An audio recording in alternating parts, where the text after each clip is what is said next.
in any military, you can learn a ton about how they fight by what they use. And as Israel's campaign in southern Gaza persists, we're learning more and more about what Hamas actually employs from a tactical perspective. And we can learn a lot just from the videos released by the Israelis of Hamas arsenals. Let's get into it and take a look. Okay, so this one is, again, coming from the IDF. They claim it's a weapons cache near a Gaza school. I mean, you guys have seen the same map of Gaza that I have. And frankly, you know, it would be hard for me to not put caches near schools. Let me just give you a perspective here, right? In the densest part of Gaza City, you could see, right? The grocery store is near a hospital, is near a mosque. Everywhere is near a grocery store and a mosque and a hospital. So I sort of assume that anywhere is near a school. That's not to say that Hamas does or doesn't use civilian infrastructure for military purposes. They definitely do. But I'm just pointing out the way that oftentimes language is used to create a narrative when it's not inherently clear that one exists. Again, that's not the point of this video, but I just want you guys to be aware of how language is used in wars and in propaganda. Okay, so here's something really interesting. Take a look. This is one of the Hamas rockets, and you can see it looks extremely homemade for a couple of reasons. First off, take a look at this base plate, right? You can actually see the welds on it. You can see that they're not even fully like seated. And the thing with this sort of imprecise construction is that it clearly has been made by hand in a factory or in a probably in Gaza itself or in southern Lebanon. Generally, the rule with rockets, because here's the thing to understand with rockets. They have to cover a huge distance, especially unguided rockets like this one, so-called dumb bombs. And when you have to cover a huge distance, your margin for error is so small. If your rocket has a millimeter off in its angle when you launch it, that tiny difference is going to exaggerate over the course of the rocket's flight, and it'll land dozens of, potentially dozens of kilometers off of its base target. So that's why precision construction is non-negotiable for these rockets, and most of them are made in factories using automated processes to avoid this sort of thing, right? Small flaws in the construction, small flaws in the aerodynamics will change the way the rocket flies. And look at this det cord just sort of duct taped to the back of it. Again, this is not a precision weapon. And that's why when you have sort of not very precise weaponry, you have to choose targets that are very forgiving, right? So when you have these sort of dumb rockets, you're not going to be able to, for example, hit an individual Israeli military tank. You're not going to be able to hit an individual building. You probably won't be able to hit an individual town. You literally have to just pick like a city and be like, it'll get close. Of course, when you target cities, that's, kind of a war crime. There's ways to debate it. Are there military targets in the city, etc.? But if you're targeting them just to target them, then it's a war crime. But if that's the only target you can possibly target with your weapon systems, then there is some sort of debate to be had. Now, you can see they've got probably a half dozen rockets here, but look what else is around here. Look at this. There's a PC desk tower. Looks like someone has either taken it apart, and it looks like someone dragged it out here and deliberately took it apart, probably to extract things like the hard drive and any other device that could hold memory, probably send it off to be evaluated to see if it contains militarily significant data. Let's see when it pans out here, right? You can see here, these look actually like mortar tubes or some sort of guidance device, right? So they're, my guess is they're either bases for these rockets to launch from, but they seem a little small, or more likely they're either mortar tubes or designed to aim the rocket, right? To give them precise measurements on how to fire it. You can also see there's a lot of these old Soviet era boxes of explosives. Okay, note here, you've got what look like mortar warheads. No, I'm sorry, these are RPG warheads. And the thing that I find interesting is that clearly these are separate from the So yeah, I think they're either mortars or I think they're RPG warheads, but they're separate from the rockets themselves, which to me says that the rockets themselves may be manufactured in Gaza and that to save space, these warheads are smuggled in. What makes, of course, RPG warheads so unique is their ability to penetrate thick tank armor. What they will do is create a little shaped charge where the nose will hit the armor. It will create an initial explosion that's going to, think of it as just punching into the tank's armor, opening it up, and then another sort of projectile shoots through. It happens in a fraction of a second, so it looks like a single explosive. And it sort of is, but it's like a two-phased explosion. And that allows these warheads to penetrate into the tight compartments of a tank and destroy or disable it. Again, fascinating that the forces in the Hamas forces in Gaza seem to be storing them separately from the rockets, the sort of tails that give the RPG its rocket propelled nature. You see them here? They look like they're trying to get a count. Okay, wait. This is also a lot. Okay, so interesting stuff here. Some of these I'm not super familiar with. Like these large objects, not sure. Looks like maybe a propane tank. These look a little bit like anti-tank mines possibly, but you can see here's a series of very musty looking AKMs, it looks like. AKMs, bear in mind, manufactured in like the 60s and early 70s. Very dated weaponry. As it pans over, you can see here's more of these smaller rockets, right? Lower range, but same manufacturer quality. You also have what look like these tubes are the rocket portion of the RPG. I know, don't at me in the comments. I know RPG doesn't stand for rocket propelled grenade, but it's a good way to understand what they are, which is a warhead propelled by a rocket charge. Oh yeah, here's some where they've been installed. See here? So here's the warheads. Here's after they've been installed and they're ready for firing. Oh, look at this. Look at this. They didn't even talk about this. Look, it's a drone. I think this is a drone. See here how there is a wing and then a fuselage tail. I think it's a homemade drone. And look, it even has what looks like a propeller on the back. I think that's what that is. Now, the question is it for observation or is it a weaponized drone? I think weaponized because normally you would see some sort of bracket to hold like a camera.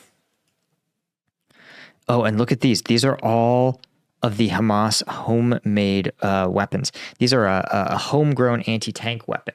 And what I find fascinating is, look, these are painted blue. And I actually think that sometimes in militaries, they will paint rounds blue, a really distinct color like blue or yellow, to denote the fact that they're training rounds. So that means that when Hamas is training new fighters, they may say, okay, here's how we're going to teach you to operate this anti-tank weapon system that we've designed. And we're going to use these practice rounds or training rounds. And they're painted blue, so you'll know that as long as they're blue, you can, for example, load them indoors. We can practice with them in a warehouse. You shouldn't point them at your buddy as a matter of principle, but you can. You can point them at, for example, a car or a practice target, and you won't have to worry. Let's see if we span out. Okay, there's some still pictures. Yeah, I told you guys, drone. Boom. And look at this. There's an additional set of wings. It looks like here's some additional parts. Oh, look, here's an undercarriage to a second drone. So, oh, look. This is also interesting.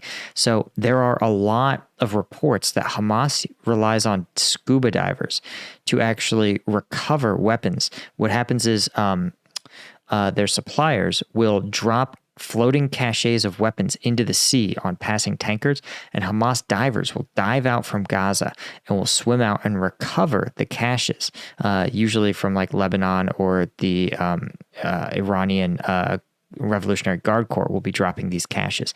But look at these. Look at all these fins these divers use. Right, there you go. Some rocket systems. Let's see what else we've got. Oh, look. This is a small, what looks like another aiming device on a tripod, possibly for directing mortars. Really interesting stuff. I'm looking in the background to see if there's anything. Sometimes they miss stuff. Yeah, like we talked about. Look at all these, but look at how old these are as well. Look at how just roughed up they're looking. These have either been in storage a long time, moved a long time, or were just manufactured a long time ago by the Soviet Union. And it meant to be used against, Western tanks in the Cold War. And now here we are, 30 years after the end of the Cold War, and they're still seeing new life, so to speak. Oh, look, they're dummies. They're training AKs. Wow.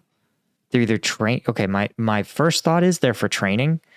But my second thought is actually that these may possibly be, because you saw the training anti-tank rounds were painted blue, but these are like not painted blue, they're black. And what I think is interesting and possible, these may be like dummy guns that they give to kids, for example, to bait Israeli soldiers to shoot them. I know you're like, Paul, that sounds like inhumane. Guys, this is like standard stuff. Taliban would do this all the time. Use kids to conduct some level of military operation. And then, in the hopes that the kids would be shot by coalition forces, and then they would feign outrage if that happened, right?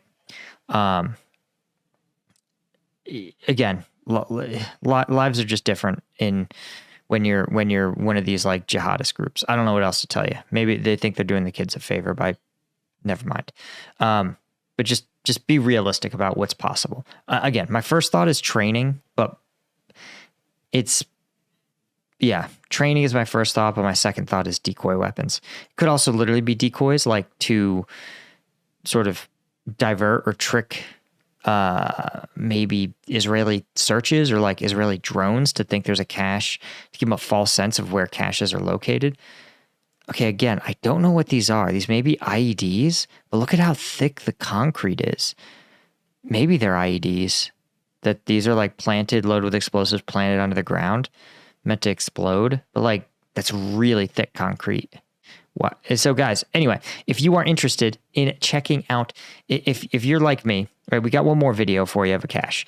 But this holiday season, you guys probably know, it's exhausting to say the least to listen to everybody's hot takes. Trust me, you need all the energy you can get to listen to your uncle's takes about Israel, Hamas. That's why I invented Strike Gum. When I was in Afghanistan, I used to rely on energy drinks to give me the energy and focus to sustain myself on these long combat patrols. And energy drinks are gross. They taste gross. They're like $5 for a can now. They are loaded with sugar. So I worked with a manufacturer here in the USA to come up with a better alternative. This is Strike Gum. We found a way to take 90 milligrams of caffeine and put it in a single piece of gum. That's as much as a Red Bull, as much as an Amp Energy in this little piece of gum. Plus we have 100 milligrams of alpha GPC, a powerful nootropic. But best of all, 0 sugar, 15 calories a piece. And the 50% of the profits from this first production run are going to be donated to a charity that supports Ukrainian civilians who have been injured or displaced in the conflict. So if you're interested, we have military discounts. If you're a serious energy drink person, the tray is going to be your best deal because it is 75 pieces. That's the equivalent of 75 cans of energy drinks. And it works out to just 90 cents a piece.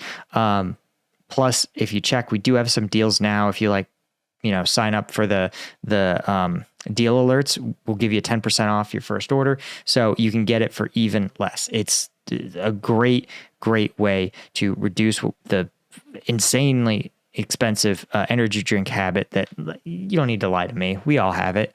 And help out a veteran-owned company, namely this veteran. Okay, let's take a look and check us out, strikegum.com. Okay, let's take a look at this other cache here.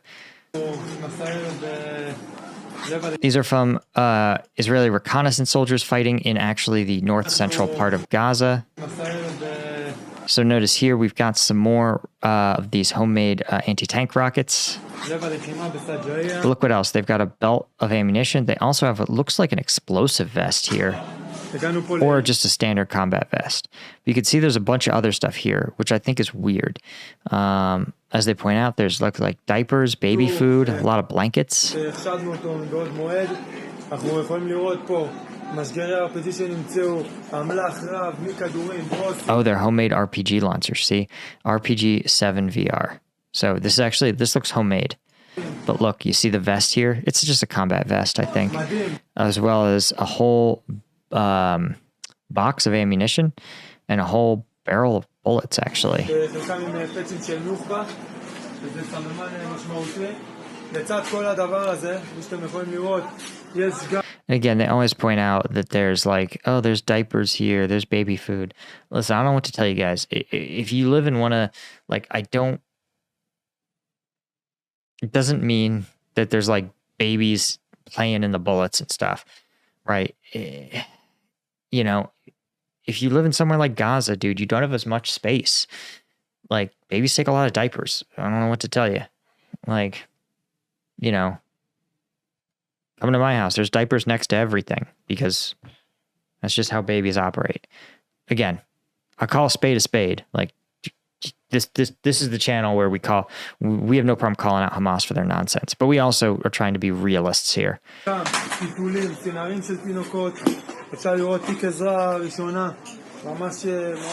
He's like, okay, there's a first aid kit as well. I wonder if there's a military use. He's like, oh, this is for cleaning AKs.